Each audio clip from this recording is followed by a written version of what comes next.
Ladies and gentlemen, it is that time again. Today we are going to be reviewing yet another Fortnite season. This time we're going to be going over Chapter 5 Season 2 Myths and Mortals in its entirety. I've heard a lot of different opinions on this season. A lot of people love this season, a lot of people hate this season. And I just want to give my input on someone who's played quite a bit of the season. And yeah, basically just go over everything, what I think about everything, and what Epic Games can do for the next season. All right, cut the yap. I'm not going to waste any more of your time. Let's just get into this review of Chapter 5 Season 2 of Fortnite. So per usual, the first thing that I review is the Battle Pass, just because it's separate from everything else. And honestly, this season had a really good Battle Pass.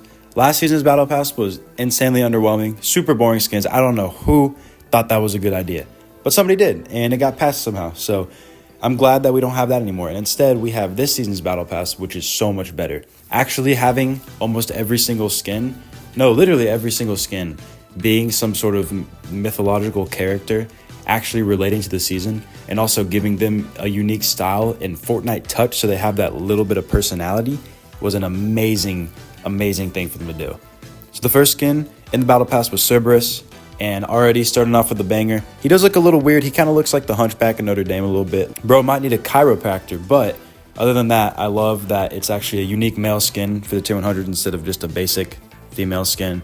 And I love his colors. I love the flames. Overall, this skin's pretty good. Proportions are a little weird, but it's a pretty good skin. We're going to give it a 7 out of 10. The next skin up is Aphrodite. Now, her normal style and even the pink style, I'm not that big of a fan of, but her blue style, the end of season style, is fantastic. But most of those styles are just, they're all right. She's all right. She's not a bad skin, but like, it's just kind of the basic girl they always do. So I'm going to give her a 6 out of 10. She only really has one good style in my opinion. The next skin is Poseidon. Let's give a shout out to Epic Games for actually making a cool, funny meme skin for the Battle Pass. Last season, they just had freaking Tony the Tiger. That wasn't very cool. This season, using the freaking slurp monster as Poseidon, I think it's hilarious.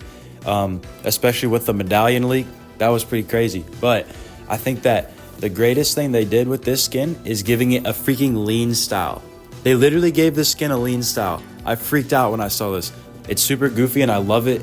It's perfect as a meme skin and actually looks good as a skin. So can't hate on this skin. I'm gonna give this skin a 7.5 out of 10. Love it. Next up is Medusa. This skin's all right. I like her armored up style a lot more than the normal one. The normal one looks a little freaky, but a little PG-13 there, Fortnite. But other than that, this skin's all right. Once again, I like the armored style more. That armored style definitely kicks it up a notch because the normal one, I'm not really that big of a fan of.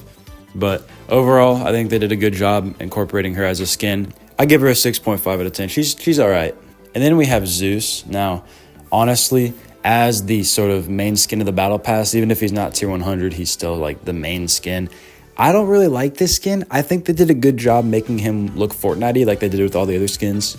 Like giving him like a more comical look with, you know, he has shotgun shells on him and stuff, even though he like doesn't need those. So I think they did a good job making him look Fortnite-y. I just don't really like the skin. He's a little bit chunky and it's not very proportionate.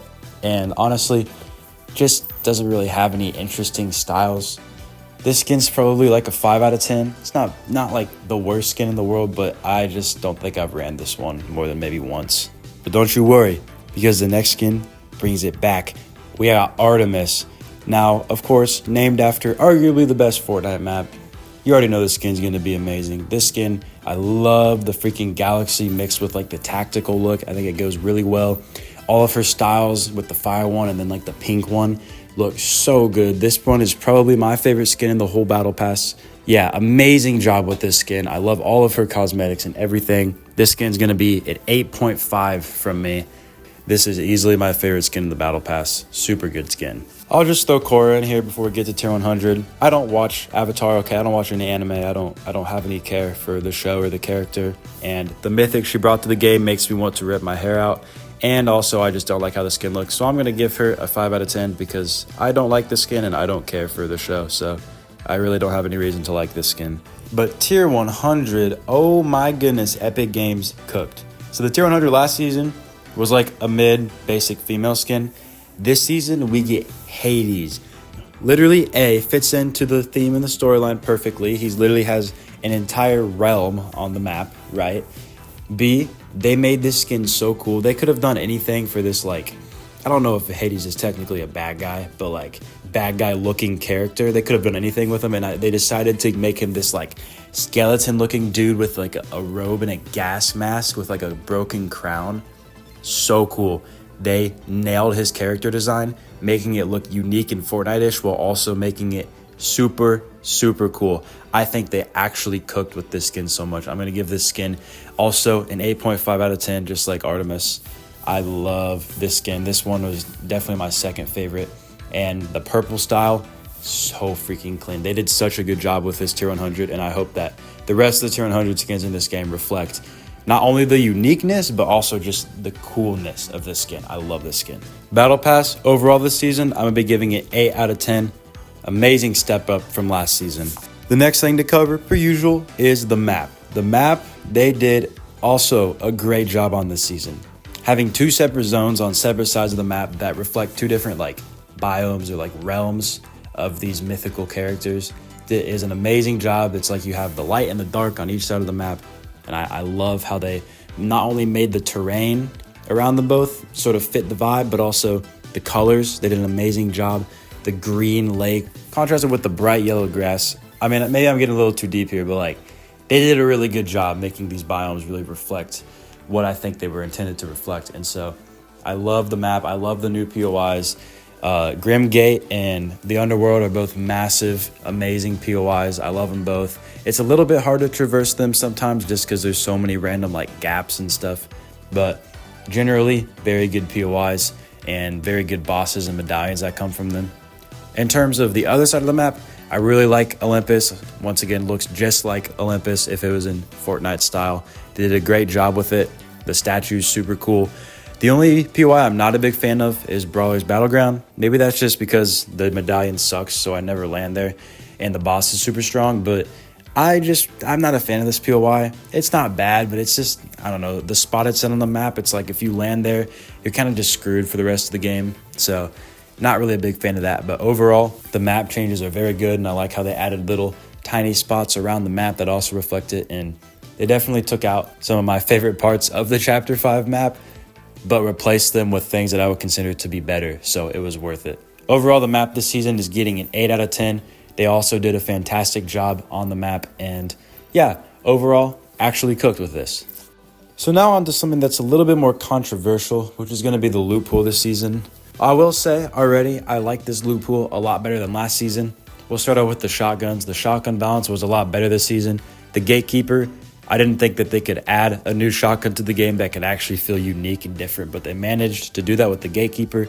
Gatekeeper feels very strong as both a pump shotgun and an auto shotgun.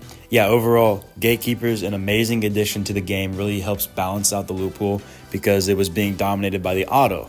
Well, this season, they nerfed the auto shotgun, so it's actually not that strong anymore.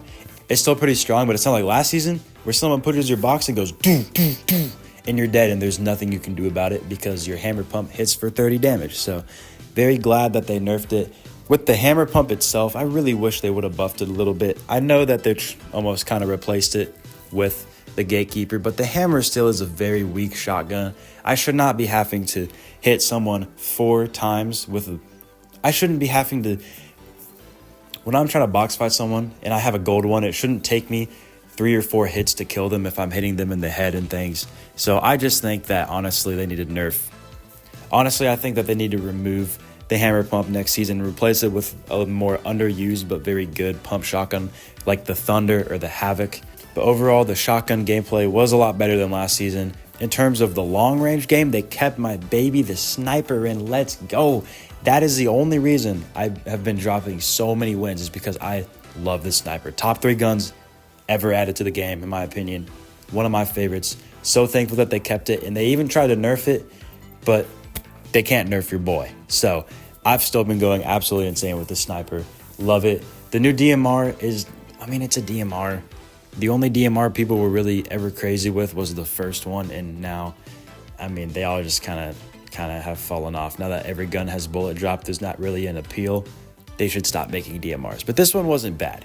Now, it gets a little bit more controversial when we get into the sort of mid-close range weapons. The SMGs, thank goodness they kept the burst in. I love the burst SMG. They removed that MP5 knockoff from last season. That was literally like the worst SMG in the game. What they replaced it with was basically the exact same weapon with more recoil. And this is also what they did with the Warforged, is they took out the Striker, which was basically the same as the Warforged, and just gave it a ton more bloom and a ton more recoil. So all these new guns is just harder to use versions of the past guns. And the past guns are just harder to use versions of the normal guns, like the Scar and the normal SMG.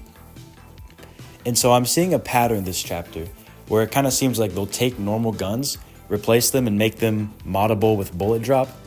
But then even with all the best attachments at the best rarity, these guns still don't really put up with the other guns because of the bullet drop and because of things like, still having all the bloom they have or a ton of recoil. And yeah, that's the main issue with some of these guns. Like, for example, they added the tactical AR back, which is like used to be my favorite gun in the entire game, and gave it so much bloom, way more recoil. It literally looks exactly like a Warforged, except it has more bloom and less damage. So there is no point in picking up this gun. They put this weapon in the game, and there's no point in it being there because it doesn't serve a purpose. So in terms of the gunplay, weapons like the new tactical AR, the new drum gun, the new SMG, and the new Warforged, there just isn't a point in them. They could just add back the old guns, or just literally add back the old guns and flip a switch and just have the exact same stats but add bullet drop if they really wanted to. But instead they insist on making worse versions, and it just clutters up the loot pool. So overall, this is an issue with the loot pool that they really need to address next season, which is not adding a bunch of really worse versions of guns that already exist or already exist in the current loot pool, but rather adding really good guns that actually make it hard to choose what to pick up this season, which is kind of what we had at the beginning of the season, but kind of fell off by the end. And surprisingly, the only gun that this didn't impact as much was the Deagle. You'd think the Deagle would be like a lot worse now that it has like a lot more bullet drop and things, but honestly, it's actually still really good. I'm really surprised at how good I am with the Deagle still, even though it has like crazy bullet drop. Now that's all fine. You can sort through some guns in the loot pool and just run your loadout and whatever, but in my opinion, the main issue with the loot pool is the items this season. So they did a really good job of adding items relating to the characters and skins and theme of the season, but I don't think the items themselves actually turned out as good as they thought they would. First off, we have the wings. The wings are admittedly not useful. At first, I thought they were going to be overpowered until I realized that you really are just a sitting duck. The wings become part of your hitbox, and there's not really much you can do. And they just didn't buff them. Like they just didn't buff them throughout the season. So not really sure what their thinking was there. And then we have the lightning bolt. The lightning bolt pisses me off every time I die to this thing. All you have to do is press one button and it just destroys everything around you, does a crap ton of damage. And on one hand, you kind of become a sitting duck, which does balance it out a little bit until you realize how hard it is to hit someone with a sniper when you are getting lightning bolts chucked at your face. I love when they try to make unique, fun items, but I don't like it when those unique, fun items completely throw off the balance of the game. And the lightning bolt just made the game unplayable at the start. And even when they nerfed it now, it is still super annoying. Yeah, they need to definitely rethink adding weapons like this ever again. Then we had the Chain of Hades, which was kind of useless until people realized, oh, you can just run into someone's box and swing this and hit them through walls. So it's either completely useless item that is really cool in theory, but doesn't really have that much of a purpose, or it is the most overpowered, annoying thing to fight. But ladies and gentlemen, arguably the worst of the worst, the mother freaking water bending. Oh my gosh. Who approved this? Who thought this would be a good idea? Yeah, in a season where there's like no hit scan weapons and there's basically no ranged game besides snipers, let's add an item with infinite ammo that you can chuck at people that are 4 million meters away and do damage in a triple burst. The time to kill with this thing is like less than a second. You can literally go up to someone, dead. And what are they supposed to do about it? This weapon has terrorized me in the game. I never pick it up because of how cringe it is to use this thing. I don't know why they insisted on adding this when besides the sniper, there's no other really good ranged weapons in the game now. they add this item that you can just third party from across the map and infinitely spray people.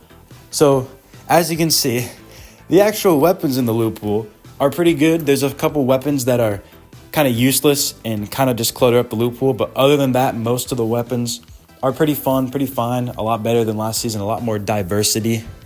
And then you have the items, and the items is really what makes the loot pool go downhill, because in theory, they're really cool and there's a lot of cool stuff until you realize how much of it is either useless or overpowered. Overall, I'm going to be giving the loot pool, with all the overpowered stuff. I'm still going to give it a 7 out of 10. I won't lie, just because of how much different stuff we've gotten this season. I really, really enjoy the Gatekeeper. I really, really enjoy how fast fights go now. And as long as no one's using a Zeus Mythic or water bending, it's all right, honestly. So 7 out of 10 on the loot pool, it's good. But once again, removing some of the clutter and some of the powerful items would really kick this loot pool up a notch. Now, finally, let's quickly run through some of the other aspects of the season.